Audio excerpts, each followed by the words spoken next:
Bismillah, alhamdulillah, wassalatu wassalamu ala rasulillah, la hawla wa la quwata illa billah, amma ba'd. Bersyukur kita kepada Allah, alhamdulillahi rabbil alamin. Bersalawat kita ke Nabi kita Muhammad sallallahu alaihi wasallam. Allahumma salli ala sayyidina Muhammad wa ala sayyidina Muhammad. Para bapak, ibu-ibu, hadirin sekalian yang dimuliakan oleh Allah, malam hari ini takdir Allah kita dipertemukan kembali dalam suasana yang penuh dengan kebahagiaan, di bulan yang penuh dengan keberkahan. Mudah-mudahan segala amal ibadah kita senantiasa diterima oleh Allah Subhanahu wa taala. Bapak-bapak, ibu-ibu, hadirin sekalian, malam hari ini sesuai yang disampaikan, kita bicara soal apa judul kita, Ustaz? Syirik. Tentang masalah kemusyrikan, syirik bersama dengan setan. Apa namanya judul kita, Ustaz? Saya sesuai dengan apa yang diberikan panitia saja. Ketika bicara soal kemusyrikan, bicara soal syirik, ini amat sulit kita tentukan hukumnya kepada seseorang. Karena bicara soal kesyirikan ini antara manusia dengan sang pencipta. Orang yang megang keris, nggak bisa kita hukumi dia syirik. Nggak bisa kita hukumi orang itu kita sebut musyrik. Kalau cuma megang keris, apa bedanya dengan megang parang? Tergantung motif hati dan pikirannya. Ketika dia menggunakan keris, andai kata dia tak pegang keris, dia takkan selamat. Berarti jatuhnya musyrik dia. Jadi tergantung motivasi seseorang, tergantung dorongan hati seseorang.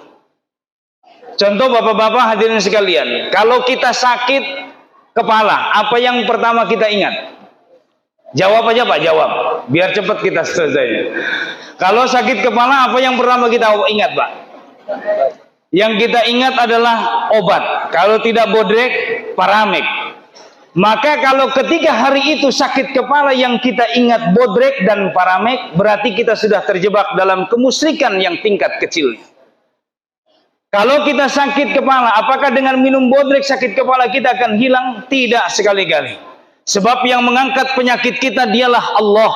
Yang menyembuhkan di antara penyakit kita dialah Allah. Asbab minum bodreknya itulah yang menjadi nilai sarana. Maka Imam Sya'rani memberikan sebuah nilai keterangan. Setidaknya kau awali dengan mengucapkan Bismillahirrahmanirrahim untuk menafikan bahwa kebiasaan yang kau lakukan itu ketika sakit, kau tidak terjebak dalam sebuah nilai kemusyrikan. Maka ketika sakit saja kita ingat dari sakit kepala, ingatnya bodrek. Sakit perut kita ingatnya obat yang akan kita minumnya. Sakit parahnya yang kita tuju adalah rumah sakitnya. Logika berpikir kita di antara setiap yang kita lakukan menghantarkan pada tingkat kemusyrikan di tengah-tengah kehidupan. Contoh sederhana lagi. Kalau bapak ibu ketika sekarang kan kita sedang puasa nih. Bicara soal puasa, tantangan antara dua. Karena tak makan, tak minum, pasti bicara soal lapar dan hausnya.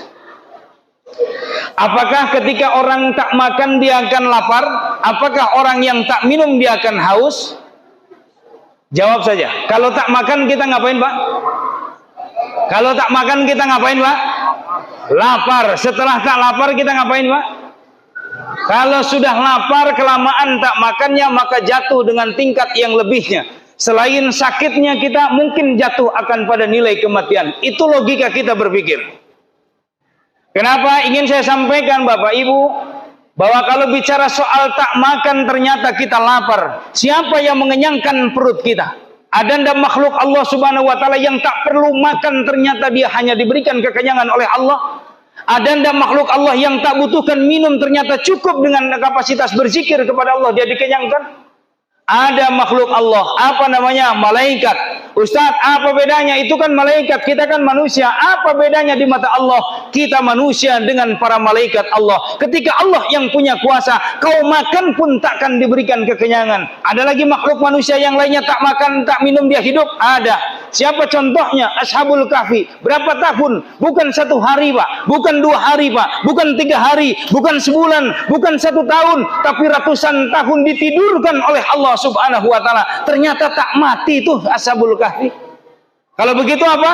Ada kebiasaan yang menghantarkan kita pada posisi ketika bergantung pada sesuatu merusak nilai keyakinan kita kepada Allah Subhanahu wa Ta'ala. Kalau orang Islam harus berpikir, saya tak makan, saya takkan mungkin kelaparan. Kapan? Ketika Allah tak memberikan kelaparan pada saya. Saya tak makan, pasti Allah akan kenyangkan. Karena besok ketika akhir zaman, makanan orang-orang beriman bukan nasi, bukan sepotong roti, tapi zikir kepada Allah Subhanahu wa Ta'ala. Subhanallah walhamdulillah wala ilaha illallah wallahu akbar. Maka bapak-bapak, ibu-ibu sekalian, kalau kita berpikir saya berpuasa Ustaz, saya akan bekerja. Kalau saya bekerja Ustaz, saya puasa, saya akan lapar. Kalau saya lapar Ustaz, saya tak bertenaga. Kalau saya tak bertenaga Ustaz, saya tak bisa cari makan. Kalau saya tak bisa cari makan Ustaz, berarti saya zalim kepada orang tua, kepada keluarga saya. Itu pikiran nafsu kita manusia. Mulai sekarang tak ada alasan kita tak makan, kita akan lapar. Kenapa? Karena yang mengenyangkan bukan dari sesuatu yang kita masukkan, bukan sesuatu yang kita makan, tapi Allah Subhanahu wa Ta'ala. La ilaha, la ilaha. Maka jangan sering-sering kita mudah menjustifikasi manusia itu terjebak dengan kemusyrikan. HP yang kita pegang, jangan-jangan ini menjadi salah satu asbab jatuhnya ketergantungan kita pada makhluk. Karena ketika kita melekatkan diri pada makhluk, ketika semakhluk itu, sesuatu itu tak kita bawa, maka yang terpikir ada kekurangan, ada keterkurangan, ada keterbatasan yang mungkin kita akan mengambil sesuatu itu. Sama halnya dengan orang yang pakai jimat, Pak. Tahu jimat? Tahu jimat, Pak? Bilang saja, tahu jimat. Biasa orang-orang tua dulu itu jimat. Kalau dia tertinggal pergi jauh, dia takkan mungkin dia berani. Kenapa? Ada yang ketinggal tuh. Ada jimat yang tertinggal, maka saya harus pulang. Kenapa? Supaya selamat saya sampai ke sana. Pulang tuh orang ngambil jimatnya kembali. Apa bedanya dengan orang-orang yang terjebak dengan kemusyrikan zaman modern? Jangan-jangan ini jimat-jimat yang berkamuflase. Kalau dulu menimbulkan kekuatan, apa bedanya dengan kekuatan yang kita pegang hari ini? Hati manusia bisa bergoyah hari ini cuman gara-gara sepotong alat elektronik yang kita sering pegang hari-hari. Bapak-bapak kalau pergi jauh tak bawa HP, kira-kira nyaman atau tidak? Nyaman atau tidak kalau pergi jauh kita, Pak? Takkan pernah nyaman. Begitu kita tertinggal HP kita, apa yang kita lakukan? Kita terpikir seolah ingin balik, ada yang kurang yang belum kita bawa. Kalau bergantung pada alat komunikasi ini, menjatuhkan sesuatu sehingga merasa kehilangan dan kekurangan dalam hidupmu, berarti kau sudah terjebak dengan jebakan yang amat luar biasa. Setan itu bukan berwujudnya yang paling berbahaya. Ketika berkamuflase dia, berubah wujudnya, inilah yang sangat berbahaya di tengah-tengah kehidupan kita. Beberapa malam yang lalu ada orang yang datang ke rumah saya. Dia konsultasi, kenapa? Ini mulai zaman, Pak. Zamannya apa zamannya? Inilah yang kita pegang hari ini. Ternyata alhamdulillah luar biasa ujian Allah datang kepada beliau. Istrinya dibawa lari oleh orang, cuman gara-gara ini. Dia minta jumpa jampe, Ustaz, saya minta tolong tunjukkan saya orang pintar. Ini hati-hati mak-mak. Kalau mak-mak minta tunjuk orang pintar, hati-hati. Salah-salah orang pintar, kita salah pula persyaratan yang diberikan, salah pula nanti yang dimaksudkan. Karena ada yang cerita tuh, ada cerita. Ada seorang wanita ditinggal suaminya sudah 1 bulan, 2 bulan, 3 bulan. Ditinggalkan ibu-ibu ini, mak-mak ini ditinggalkan suaminya sudah 3 bulan. Tidak pulang-pulang. Kalau Bang Toyib 3 kali puasa, 3 kali lebaran. Si mak-mak ini datang ke dukun. Mbak dukun. Biasa kalau mbak dukun kan tampil beda. Dia kalau tahu jangan terlalu tertipu daya. Kenapa? Karena ada bisikan setan yang menghantarkannya. Mbak dukun, saya mau konsultasi. Berikan saya 1 jampe-jampe supaya suami saya yang jauh datang kemari. Kata mbak dukun ini dengan nada-nadanya, hati-hati yang terjebak. Oh gampang itu mbak. Sekarang ambil syaratnya, jangan lupa bawa foto suamimu. Pasti syarat dukun itu kalau mau jumpa jampe, dia tahu orangnya tapi nggak tahu fotonya. Bawakan fotonya, bawakan syaratnya, ambil fotonya, bawa kemari. Dan jangan lupa satu syarat, ambil yang melekat pada tubuh suamimu. Apa? Ada potongan kukunya? Tak ada. Ada potongan rambutnya? Ada potongan rambutnya. Ambil sekalian potongan rambutnya, selembar dua lembar. Dia cari potongan rambutnya, bingung di rumah, tak ada. Akhirnya dia ambil dari potongan sisir-sisir. Oh, ini sisir yang dia pakai dari suaminya, yang biasa sering dipakai oleh suaminya. Ada tumpukan-tumpukan rambut. Dia bawa ke mbah dukun. Dia tidak sadar bahwa dalam satu rumahnya, dia satu rumah dengan mertuanya. Ada rambut mertua, ada rambut suaminya. Begitu dijumpa jampe, bukan suami yang pulang, tapi mertua yang tergila-gila padanya. Ini Masya Allah. Kan zaman sekarang nih.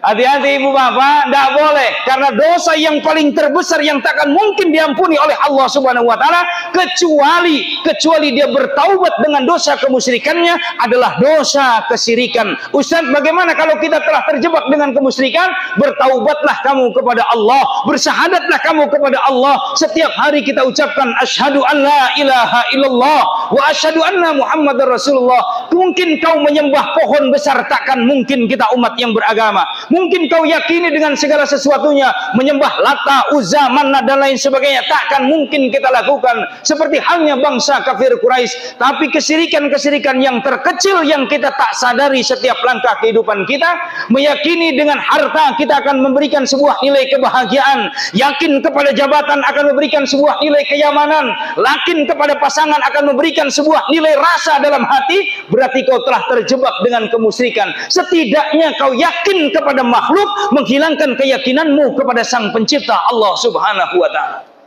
Maka kalau sama pasangan biasa saja, aman-aman saja. Ada sesuatu saatnya bersama, boleh kita bareng. Ketika saatnya berpisah, sudah yakinkan bahwa segala sesuatunya adalah merupakan takdir Allah Subhanahu wa Ta'ala. Jangan terlalu merasa lebih kepada pasangan-pasangannya, kepada manusia, kepada makhluk. Sebab kalau yakin kepada manusia, kepada makhluk, maka akan diberikan sebuah nilai rasa yang teramat luar biasa. Setidaknya kau akan kecewa menghadapi kehidupan dalam kehidupan ini. Ya, contoh suami terlalu yakin sama istri, seolah istri memberikan kebahagiaan. Ingat satu saat ketika istrimu meninggalkan kita, kita akan merasa jatuh, kecewa dibuatnya. Ingat para ibu-ibu, emak-emak, semuanya para istri, jangan terlalu menaruh lebih kepada pasangan hidupmu. Satu saat ketika suami meninggalkan kita, engkau akan merasa tersakiti dibuatnya. Yakinkan segala sesuatunya bersanding hanya kepada Allah Subhanahu wa Ta'ala. La ilaha wa in jahadaka ala an tusyrika bi ma laysa laka bihi ilm. Jangan pernah kita sandingkan yang namanya kekuasaan Allah Subhanahu wa Ta'ala. Segala sesuatu yang membuat diri kita semuanya, yang kuatnya, yang mampannya, yang senangnya, yang bahagianya, bukanlah apa yang kita punya, apa yang kita miliki, tetapi dialah Allah yang telah memberikan di tengah-tengah kehidupan kita. Faman kana yarju liqa'a rabbih falyamal amalan shalihan wa la yusyrik bi ibadati rabbih ahada. Ternyata satu nilai kebahagiaan saja ketika kau ingin berjumpa dengan Allah Subhanahu wa Ta'ala, beramal solehlah, jangan pernah kau mensekutukan Allah dengan yang lainnya. Sekali kau yakin kepada Allah, maka sampai ketika ajal ini dipanggil oleh Allah Subhanahu wa Ta'ala, takkan pernah rusak, takkan pernah hilang satu nilai keyakinan kita kepada Allah. Setidaknya awali segala sesuatunya, sandingkan dengan menyebut nama Allah Subhanahu wa Ta'ala. Allah awali segala sesuatu dengan bismillah, akhiri segala sesuatu dengan mengucapkan alhamdulillah. Kenapa? Supaya tidak menafikan orang kadang, ini loh hasil usaha saya, ini loh hasil kerja saya. Tidak, sekali-kali saudara, itu semuanya berkah rezeki dari Allah. Maka tutuplah dengan segala sesuatunya alhamdulillah. Kenapa? Segala puji bagi Allah. Kau tak ada segala sesuatunya, Allah lah yang berikan di tengah-tengah kehidupan kita. Mudah-mudahan kita semuanya diberikan kekuatan oleh Allah Subhanahu wa Ta'ala. Karena uji apa? Acara kita malam hari ini adalah kultum. Jadi sudah 20 menit berlalu. Mudah-mudahan memberikan sebuah nilai manfaat. Dan Allah berikan kekuatan kita. Meskipun siang kita tak makan, meskipun siang kita tak minum, tapi kita umat yang beriman, mengaku beriman kepada Allah. Mudah-mudahan diberikan kekuatan, bisa melaksanakan ibadah puasa sampai akhir Ramadan. Amin ya Allah ya Rabbal. Amin ya Allah ya Rabbal. Saya tanya sama emak-emak, sama bapak-bapak supaya tak salah. Berapa lama kita puasa nih Pak? Kalau di masjid ini berapa lama kita puasa? Pak, berapa lama kita puasa Pak? Jawab aja, berapa lama kita puasa Pak? 30 hari. Mama, berapa lama kita puasa? 30 hari. Alhamdulillah. Kalau kami di Blok D, berapa lama kita puasa? Min tulu'il fajri ila ghurubis syam. Dari terbitnya matahari sampai tenggelamnya matahari. Kurang lebih 12-13 jam. Ternyata beda dengan jamaah Al-Ikhlas. Berapa lama kita puasa? 30 hari. Pantas lemas baru 1 hari aja. Kepikiran 30 hari dia tak buka-buka. Mudah-mudahan memberikan manfaat. Assalamualaikum warahmatullahi wabarakatuh.